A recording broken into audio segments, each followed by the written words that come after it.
Ladies and gentlemen, welcome to Rogers Kakasungura. Unajua, haya maisha magumu yakitupiga, yanatupiga sisi sote, pande zote pamoja. Hakuna siku Mkenya wa kawaida ataweka gari mafuta kwa lita moja shilingi 180 na mbunge aweke gari yake mafuta shilingi 80. Tofauti iliyoko kati yako na mbunge ni ile kwamba yeye atumii pesa zake kutoka mfukoni, ni ile kwamba anakutegemea wewe ufanye kazi ili aweke gari lake mafuta. Tunaponunua unga kwa supermarket kwa mfano, maisha haya yanatugonga sisi wote pande zote. Hakuna siku maisha yatasema kwamba fulani wa fulani aliunga mkono serikali ya Kenya kwanza na kwa hivyo ana uhuru wa kununua unga kwa shilingi 50 kwa kilo 2. Au serikali iseme kwamba wale ambao mliunga mkono serikali yetu, kuanzia leo mtaanza kuweka gari zenu mafuta kwa bei ya chini. Haiwezekani. Tuko Kenya moja. Na iwapo uchumi wa Kenya utaharibika, unatuharibikia sisi wote. Uwe mwananchi wa kawaida, uwe daktari, uwe mhandisi, uwe mwanahabari, uwe mtu yeyote, uwe mbunge, uwe mfanyakazi wowote wa kiserikali, uwe rais. Uchumi wa Kenya unapozorota, tunaumia sisi wote kwa sababu tupo ndani ya kikabu kimoja. Sasa tuliambiwa, kwa sababu hata mimi niliambiwa na Uhuru Kenyatta kwamba chaweni watu ambao watalikomboa taifa letu la Kenya.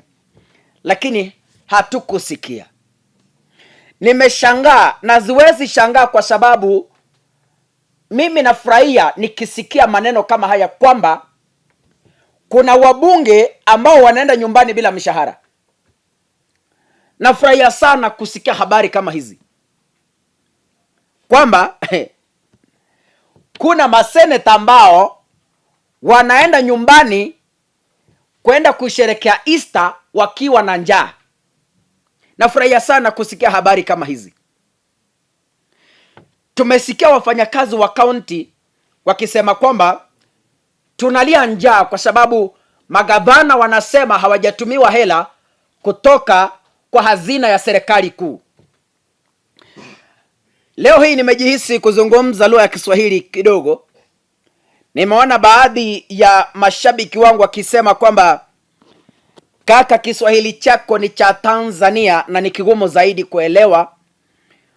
Wakatuma ombi kwamba niwe nikizungumza Kiswahili cha Kenya.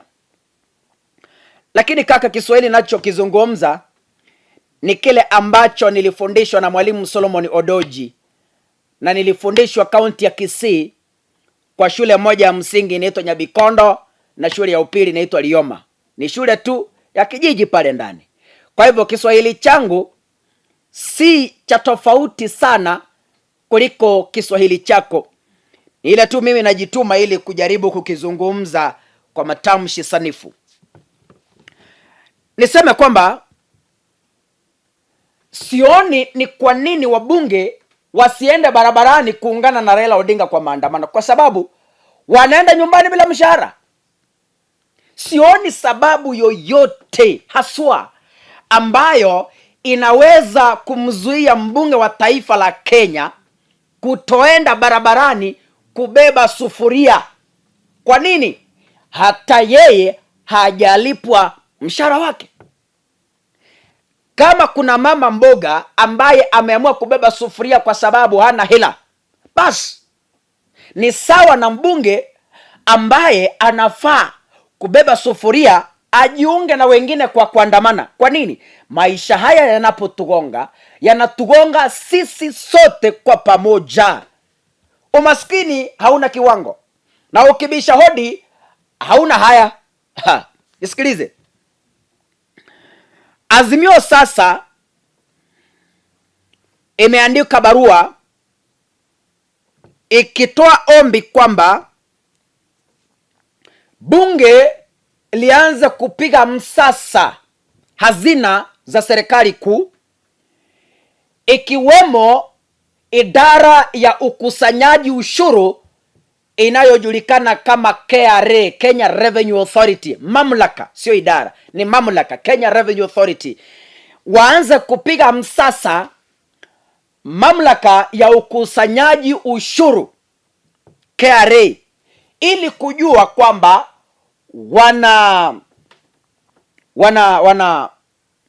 tasemaje kwa lugha ya Kiswahili, yaani wamekusanya pesa ngapi, na wapige hesabu pesa zimekusanywa na zile ambazo zimetumiwa kwa matumizi ya kiserikali, ili wakuwe na uhakika kwamba kuna hela ama hazipo.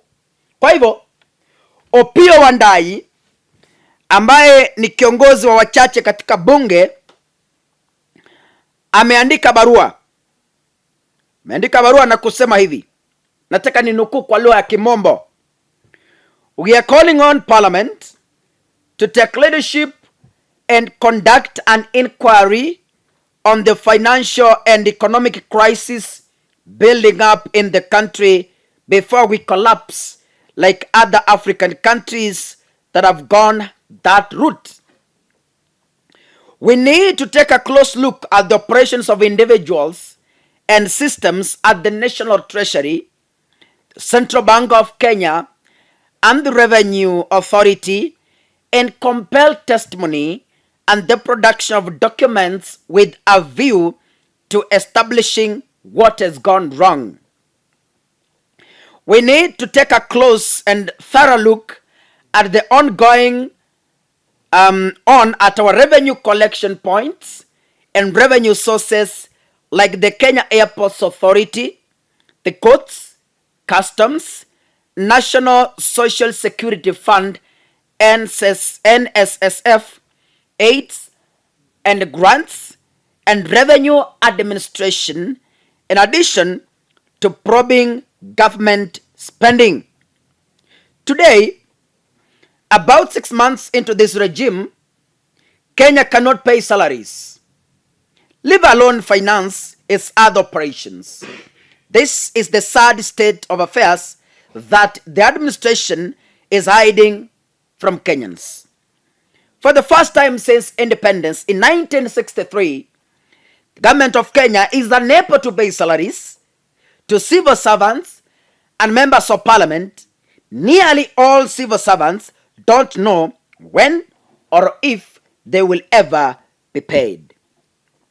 We believe a lot of our cash flow problems have to do with the corruption, tribalism, nepotism, incompetence, and plain theft at critical revenue collection points, starting with the KRA, in addition to wrong spending priorities.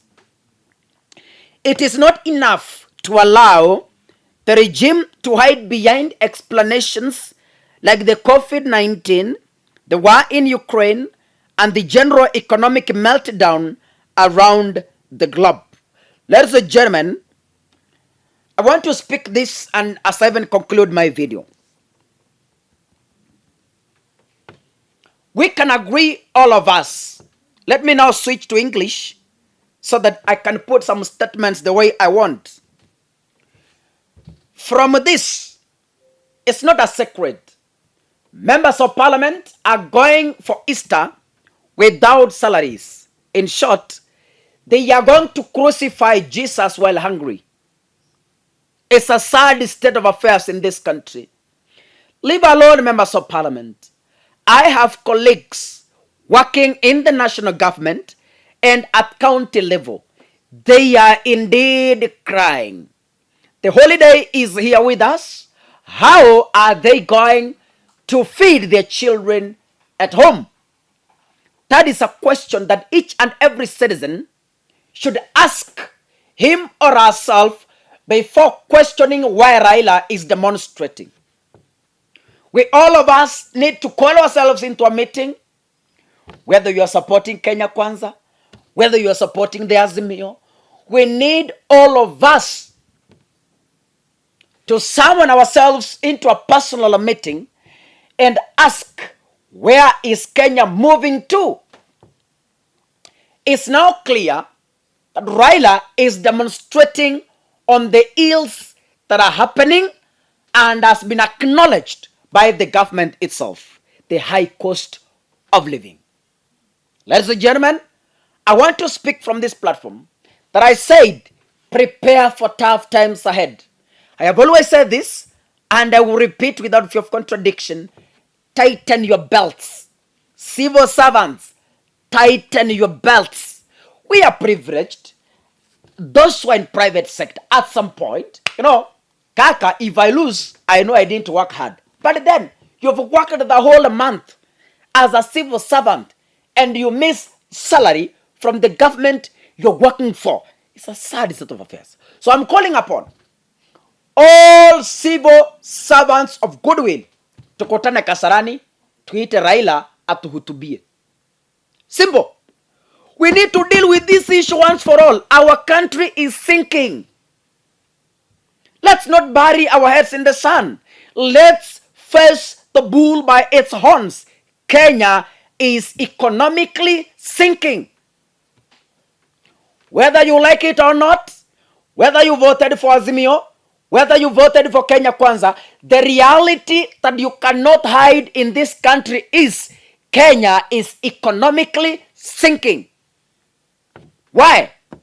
The only problem we have in this country is hustlers, is the rich hustlers masquerading in the wolves. They are wolves inside, but outside they are wearing the sheepskin. Ladies and gentlemen, you have no reason why you should not join Raila in Mandaman. You have no reason whatsoever. Members of Parliament, you have no reason whatsoever why you should not join Raila in carrying sufurias.